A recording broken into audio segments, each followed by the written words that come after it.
Hello, all. First, we'd like to thank the Open Data Society for giving us the opportunity to showcase Skinopathy and how we at Skinopathy use artificial intelligence and open data. I am Rakesh Joshi, the lead data scientist at Skinopathy. Today, I will give you a short synopsis of who we are, then briefly explain our AI technology and also how we use image data. Finally, we will dive into the challenges we face when using medical open data and how Skinopathy uses open data to validate our science. Yep, that's pretty much it.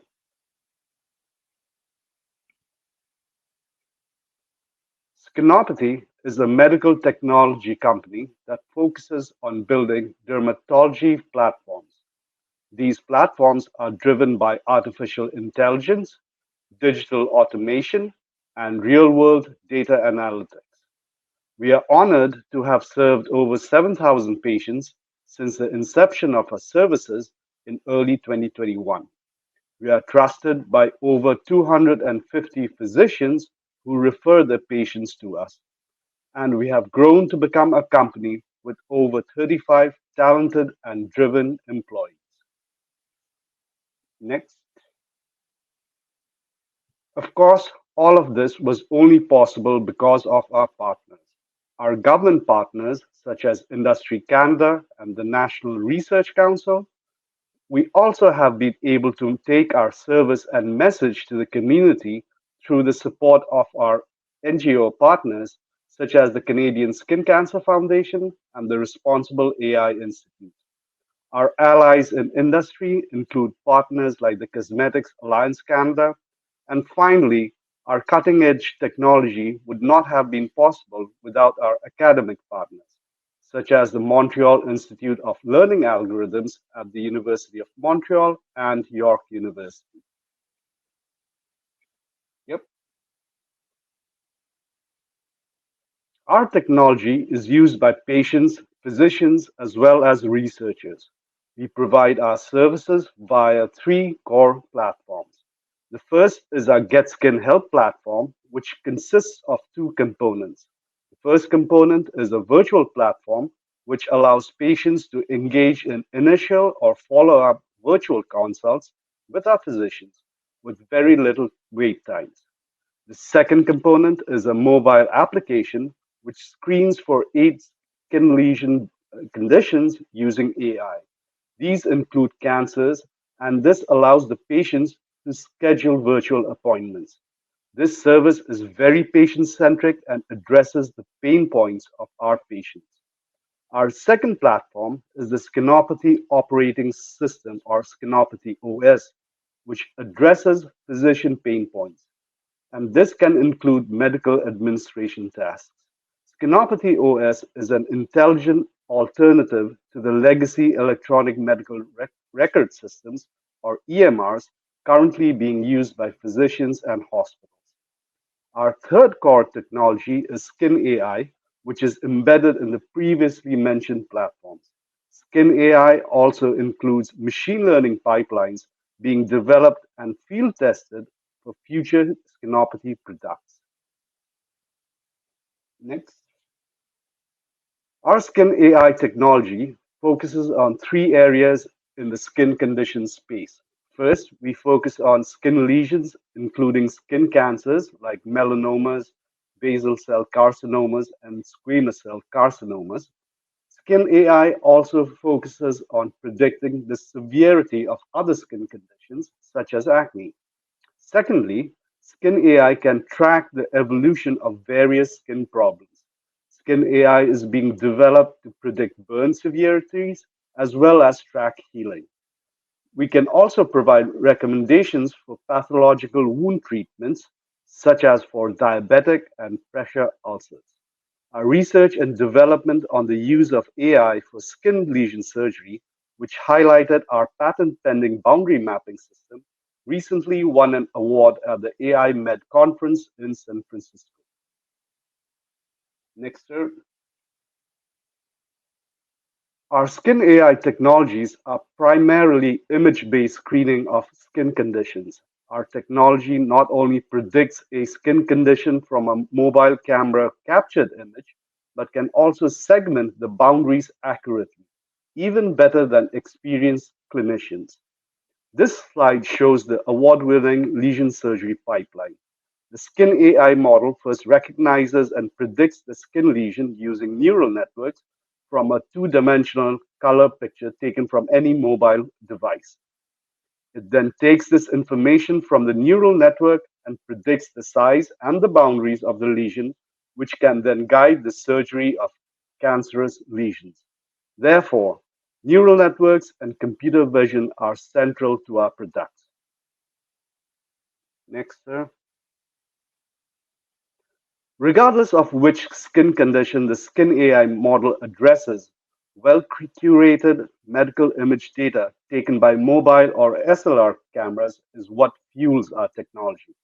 Machine learning models like Skin AI requires hundreds to thousands of images for neural network training as shown in this slide. An accurate skin cancer prediction is therefore dependent on the volume and the quality of the training image dataset. Building such datasets can therefore take years and a lot of effort from consortiums of clinicians. It also requires accurate pathology reports like biopsies that can provide definitive ground truths on whether a skin lesion is cancerous or not. And finally, it requires efforts from machine learning practitioners to train these AI models in a manner that makes clinical sense but also reduces any biases. Yep, next. There are several open datasets for skin lesions, including for skin cancers. However, there are several challenges that limit their use, and these are highlighted in red on this slide. This is especially true for profit companies like Skinopathy and whose platforms cater to mobile devices.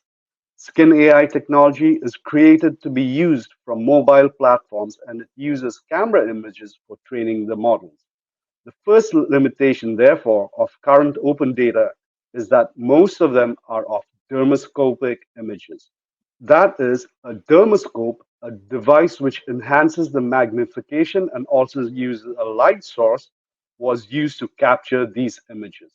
Therefore, using a mobile phone captured image of a lesion to predict on a model trained on these dermoscopic images is problematic in terms of accuracy. The second limitation is that these open datasets have mixed ground truth.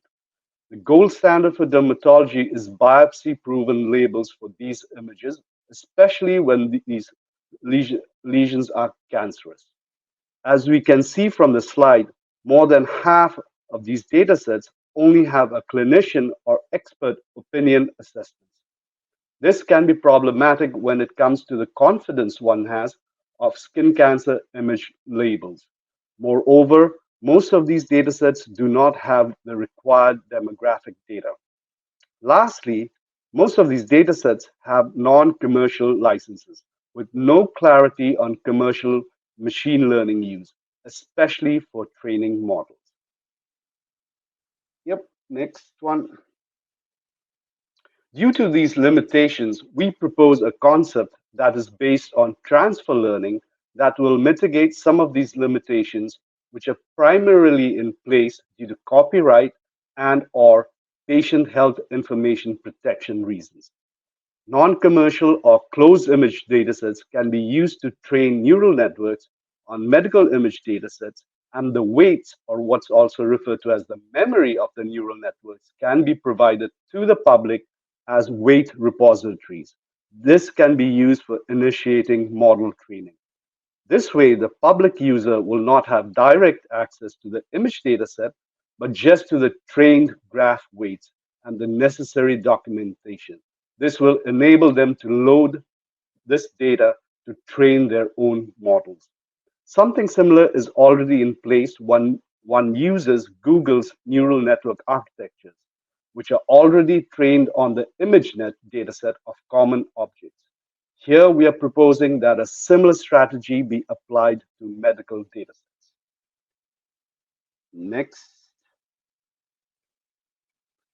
Regardless of these limitations for using open data for training our AI models, we at Skinopathy use open data for testing our model, finding biases in our datasets, such as skin tone biases, and as a benchmarking tool.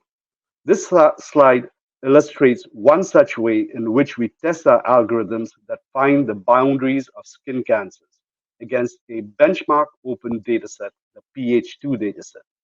We created the award winning system to segment skin cancer boundaries, but needed to test it against a benchmark dataset to validate that it has clinical relevance.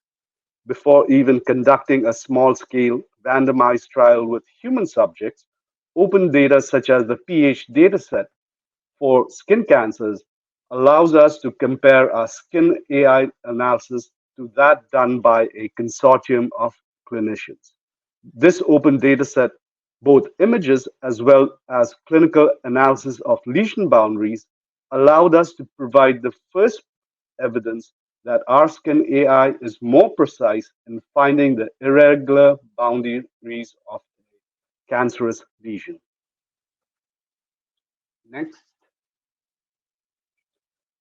To summarize the main points of this presentation, first, there is limited medical open data, especially skin image data for commercial purposes.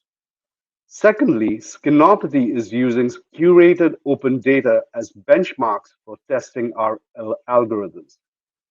In conclusion, we propose the idea of open weight repositories to overcome the limitation of current open data in medical machine learning. Last one. I hope you enjoyed our presentation. Once again, we'd like to thank the Open Data Society for this opportunity. Please feel free to reach out to Richard Pietro, Skinopathy's Open Data Champion, or myself. Thank you.